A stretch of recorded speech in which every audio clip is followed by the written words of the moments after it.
Ah, Nagigante, old friend. The day has come where you have stepped too far against humanity. Today is the day that you will die by my blade! A long sword.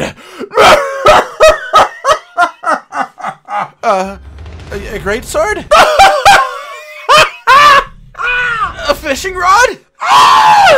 Ladies, gentlemen, hunters of all ages, today I am here to piss off approximately 21% of the people who play this game, as I tell you which weapons I think are inferior to the others. Before I get into the nitty-gritty, you need to know that I think every weapon is absolutely fantastic in its own right, and I have a certain level of respect for every single one of them.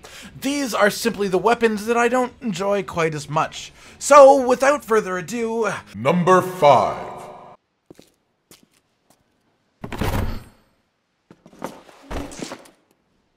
I am heavy bowgun guy. As a new player looking at the game for the first time, this one gave me such ridiculously mixed feelings. Visually and conceptually, it is just so damn cool. But at the same time, why would I want to treat Monster Hunter World like it's just a common shooter? Wielding it feels slow, almost clunky, and if this were simply down to solo hunts, this weapon would be number 1 on this list. The amount of time it takes to move, to fire a single shot, to reload, if you are fighting something even remotely agile, it is just frustrating as all hell. The most redeeming qualities of this weapon to me are the special ammo. Both Wyvern Heart and Wyvern Snipe are some of the most simple yet satisfying abilities in the game. However, they just don't make enough of the weapon's playtime for me to justify using it the rest of the time.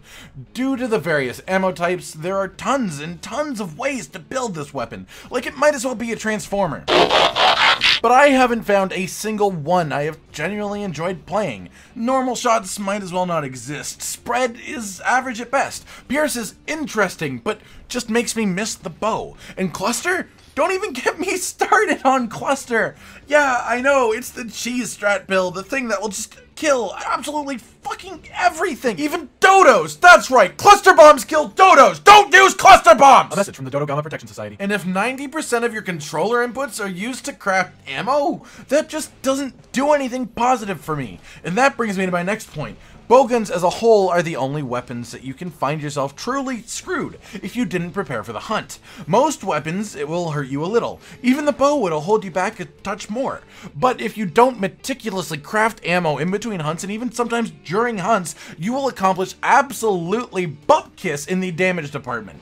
I know some people love that side of the weapon. It makes it feel like you're an actual hunter. You have to prepare significantly more to fight these massive, intimidating creatures. And I totally respect that those people exist, and that they really love that part of the weapon. But just like the rest of the weapon, it's simply not for me.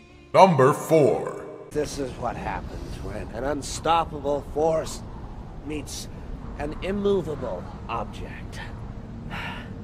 This is a weird one for me. Based on my history in other games and just the way I would describe myself as a gamer in general, I would expect Lance to be right up near the top of my weapon choices, but it just isn't.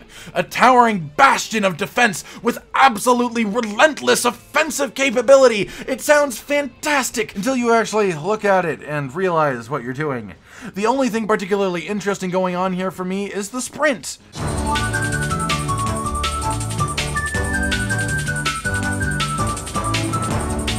That is the only fast part of this weapon. The rest of the gameplay is simply poking the monster ever so slowly and repetitively and repetitively and repetitively to death. Your attacks are slow. Your movement with it out is slow. Your sheath is slow. And honestly, when I play the weapon, I just sort of feel like time around me is just moving so slow. It is a great, safe weapon due to the shield, and some would argue that the parry adds something more interesting to it. And sure, yeah, it does add something a little tiny bit more interesting, but at the end of the day, it is just another poke that doesn't do anything for you other than protecting you from some damage and doing a small amount more damage than a regular poke. This is one of those weapons that just feels like it's missing something to me. And while it is hard to work out exactly what it is missing, I think it's something along the lines of more of an offensive reward for playing defensively. The parry is fine, I guess, in a very minor sense, but I'm talking about something more major, more intrinsic to the weapon as a whole, something like the longer you go without getting hit by an attack, the more damage you do, in which blocking and parrying count as not getting hit. That way, you back up the towering, impenetrable wall style of gameplay by giving an actual reason to play slow and carefully, feeling much more methodical and controlling, rather than right now where it makes me feel like a hamster stuck in its own running wheel, the momentum of the pokes keeping me going in what feels like an endless loop of tiny stabs as I defeat my foe with death by 1,000 cuts, while wielding a weapon that looks like it should impale that fucker in a single hit! Number 3. Alright guys, it's time for my Dark Souls playthrough. I know, I can hear you over there complaining. 3 people who actually play Sword and Shield. You can't say that! But to me, this one is less because I dislike a specific part of it, and more because I just can't help but feel like I should be playing another weapon. Sword and Shield is the master of variety, the jack of all trades, but the only spot it really holds the crown in is the niche role of support, which, while a viable thing to do in a 4-player hunt, is sort of weird. How often do you actually hear people say that they are a Sword and Shield support main? Well, probably, honestly, about as often as you hear people say that they are a Sword and Shield main in general. Hey, you just made that joke! Oh, sorry. Wait, is there only one of you now? Maybe? But the point is, while a lot of players will have a support Sword and Shield build and will be able to play it, it is usually only reserved for the rare hunt it has a massive impact on, like Behemoth. And even then, only with a group that you can trust wholeheartedly to bring the damage if you keep them from dying.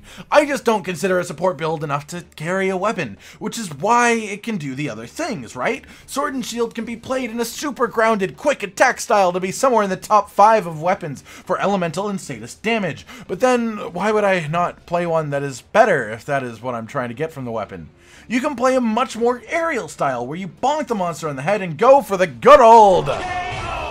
But if that is what you want to do, there are better weapons for that too. Weapons that can do those things may not be able to block like the Sword and Shield, but again, if you really want to block, there are weapons that genuinely benefit from that defensive style of gameplay. The thing that Sword and Shield does have over the other weapons is that you can accomplish all of those things in a single build during a single hunt, effectively becoming a much weaker amalgamation of those other weapons.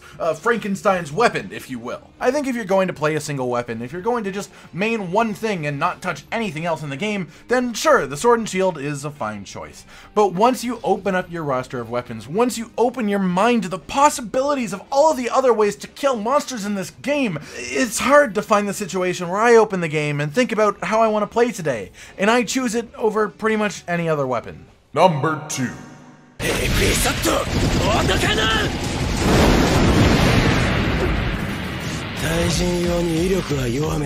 This weapon does hold one very strong niche. Look, Lightbow Gun. Everything the status touches is our kingdom. Wow. And it nails that niche well, but to me, this weapon honestly feels like baby's first bowgun.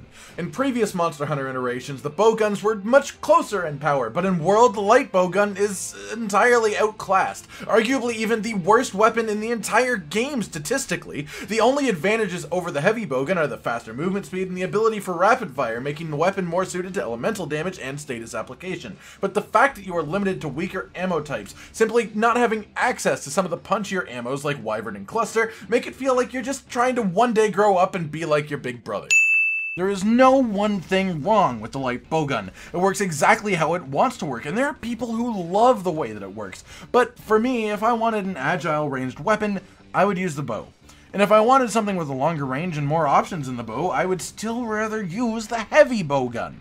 The special ammo being just sort of trip mines that you place on the ground and fire through to make them blast just feels more like a minigame to me than an actual function of a weapon, and I personally just can't think of a situation that I would want to play this weapon over any other weapon in the game, except for... Number 1. Activate interlocks! Dinotherms connected! Infracells up!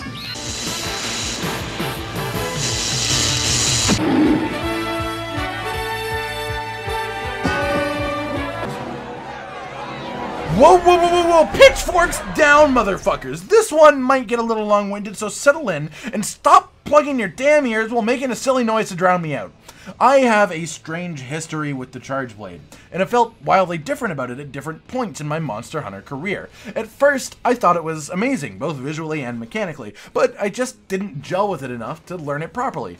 I slowly came to understand over hundreds of hours of game time that the reason I didn't gel with it is because it just requires you to take too much attention away from the monster right in front of you. You could definitely argue that the Charge Blade is the most mechanically interesting weapon in the game, but at the same time, the reason that most weapons are much simpler than the Charge Blade is so the fight is focused on just simply you against your opponent. When I use the Charge Blade, I feel like I am fighting the weapon as much as I'm fighting anything else, or at the very least, it is taking my attention away from the fight. Between charging files, the overcharging files, storing files, charging the shield, charging the sword, the various ways to spend files, and then the guard points on top of that. There's just a ton to actually think about. It feels like you don't have the time or energy to even take notice of what monster you're fighting. There are so many steps on the checklist of, am I playing this weapon effectively, that you forget to even move to the checklist that comes after it of, what makes this hunt fun?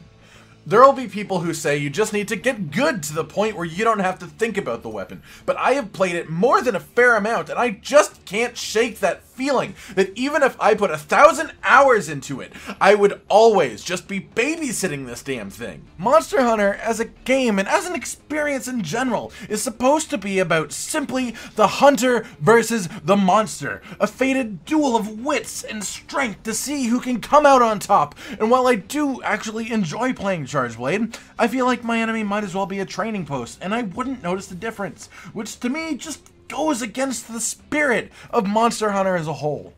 Alright guys, those were my personal least favorite weapons in the game, but before you go full haywire on me, I want you to know that when I say least favorite, that doesn't mean I think the weapons are bad. On a scale of 1 to 10, I think every single weapon in this game is at least a 7, but something always has to be at the bottom. If you think I am missing what makes any of these weapons fun, please tell me. I would be more than willing to find something I didn't know that makes me enjoy one of these weapons and wind up with just another weapon I love to play. If you had asked me a month ago, Longsword probably would have been on this list. The long combos, the slow build-up, but one day it just clicked in my head that the parry isn't strictly a defensive tool that happens to have a slight offensive use. It's actually the strongest way to build up your offensive kit during a hunt, and you should use it as frequently as you possibly can. And because of this, these days, the Longsword is right up at the top of my choices to bring to a hunt. The point of this is to say that while these weapons may currently be at the bottom of my proverbial bucket, before my time with the Monster Hunter series is over, I expect my top and bottom 5 lists of weapons to shift a countless number of times as I grow as a player and the games themselves grow around me.